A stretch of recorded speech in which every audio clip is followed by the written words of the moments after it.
Hey. Hello. Hello. This is Fredrik. This is Bengt. And we work for Story Public, and this is gone in 60 seconds.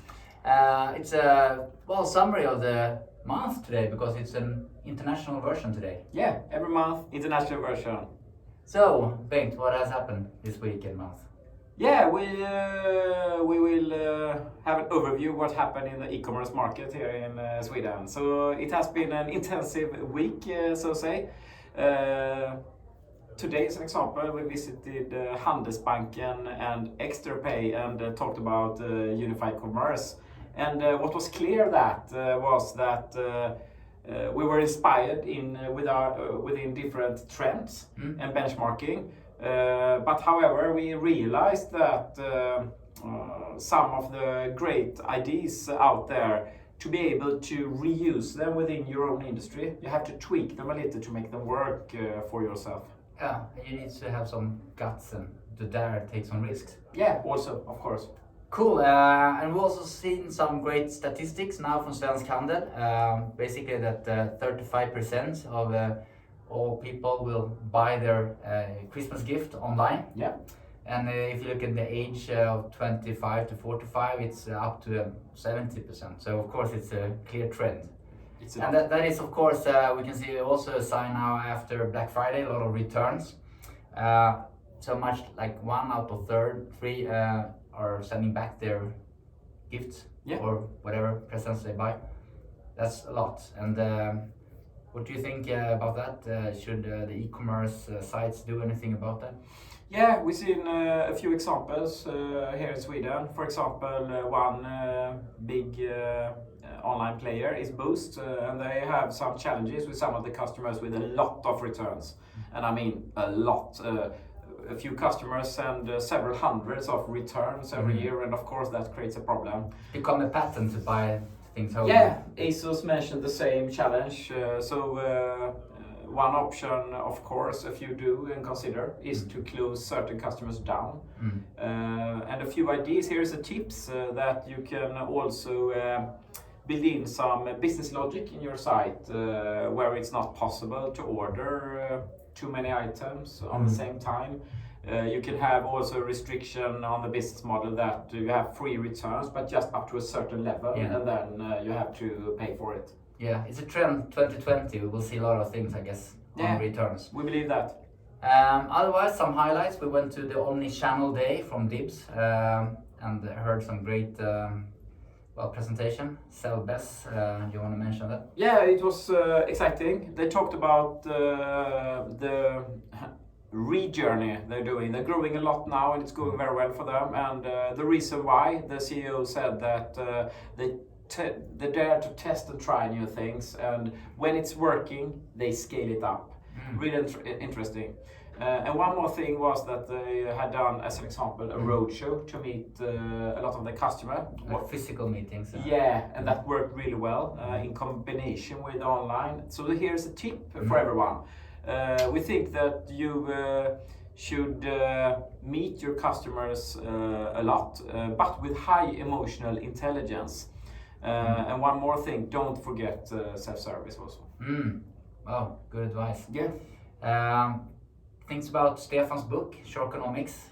He mentioned a lot about how sharks do it. They do a test bite, and then they come back with a deadly bite. So I think that's a thing for e-commerce and people who work with developing sites and testing things. Test and then go back and do the deadly bite. Yeah. Implement it, scale it. Great book. Look on that if you have the time. Sharkonomics. And click and collect, it's interesting. You can see how click and collect is a unified commerce, omni-channel thing, and how that drives business, sales. And you can see that the interesting thing here, click and collect, 1 out of 3 gift presents or packaging are sent, picked up in 24 hours. Yeah, but then 1/3 is picked up later than 3 or 14 days. So there is something you can do there too, I guess. Basically optimizing. I agree. Exciting numbers, and you can surely use them, those insights, to do things. It's a bit like personalization has been a theme, you know, both on Oracle and the Epi Summit, Partner Summit, great summit, by the way. And we would say that, I mean, learning point there, of course, personalization, emails. You got a lot of emails from on Black Friday. Yeah. You told me that your mailbox were like full. Yeah, that's crazy. And the funny thing is, I get a lot of female emails from customer clubs, quite strange. Still 2019. Not really target. No, not really personalized always, but sometimes it is, absolutely. Yeah. Okay, but talking about Black Friday. Wow.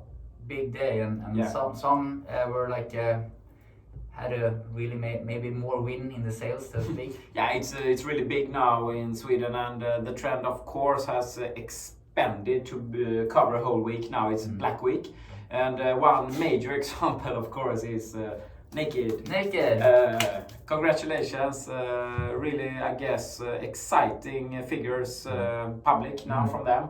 They had 5 items as most sold every second on the site online.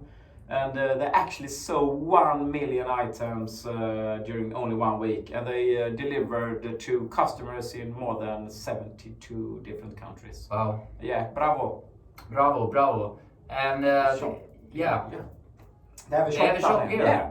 We're actually, we're actually Super sitting above it. So if you're visiting Naked shop, please come up and take a coffee with us if you like. Yeah, and that's been the theme too in the discussions. I mean, unified commerce when you come from the e-commerce side of it. Yeah. And you build up pop-up stores and you drive traffic online, and then you have their shops. Yeah, so you absolutely. Can test and feel and connect. It's almost the same as the opposite. Retailers go online and e-tailers go offline. Yeah, so, very exciting, but a lot more to do. It's a bit about this customer journey. We can see that today 60% of the people on the study from Epi, on 1 billion people were asked, and then 60% started their customer journey online. Yeah.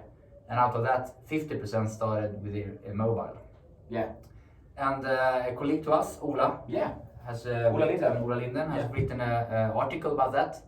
That's name is today's this year's Christmas is mobile. Yeah. So you can check it out. Yeah, check it out on starrepublic.com. You have a whole article on the theme mobile first. Really exciting. Great work, Ola. Video converge. Wow. That's also something we saw this month. Yeah, we saw some Phyron. really great examples by Phyron, and they had released statistics how video can make impact on e-commerce sites. One example was from the automotive industry, where they only by using video on the site, they have conversions with more than 32% increased conversion rates. Wow. And from another example from the retail with John Else, they released numbers where they increased conversion with 11% just using video on the site with the visualization of the product items.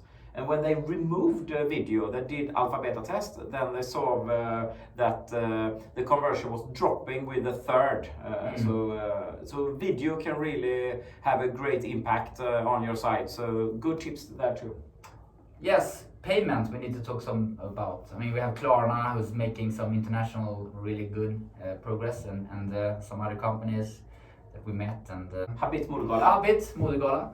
And we have Weekday who won the prize for best customer experience, I would say, unified. They had the same message through the stores and online, and very nice. And Good then work. You were in some kind of jury? Yeah, I was actually honored to be in the jury for the yearly prize for logistics. So Hestra won. So congratulations. And they won because they had the preservance work with logistics, and they actually had their own production and distribution in more than 35 countries. So full control. Yeah, but they also made the internal and external sales channels working very well together. That was one of many reasons why they won this year. So congratulations again. And the innovation. Yeah, the innovation. Plantagen. Nice work with your augmented reality solution by Star Public actually, and it's Yes, you should use your camera to place your Christmas tree in your home to see if it fit before you order it. Happy Christmas, everybody! Happy Christmas!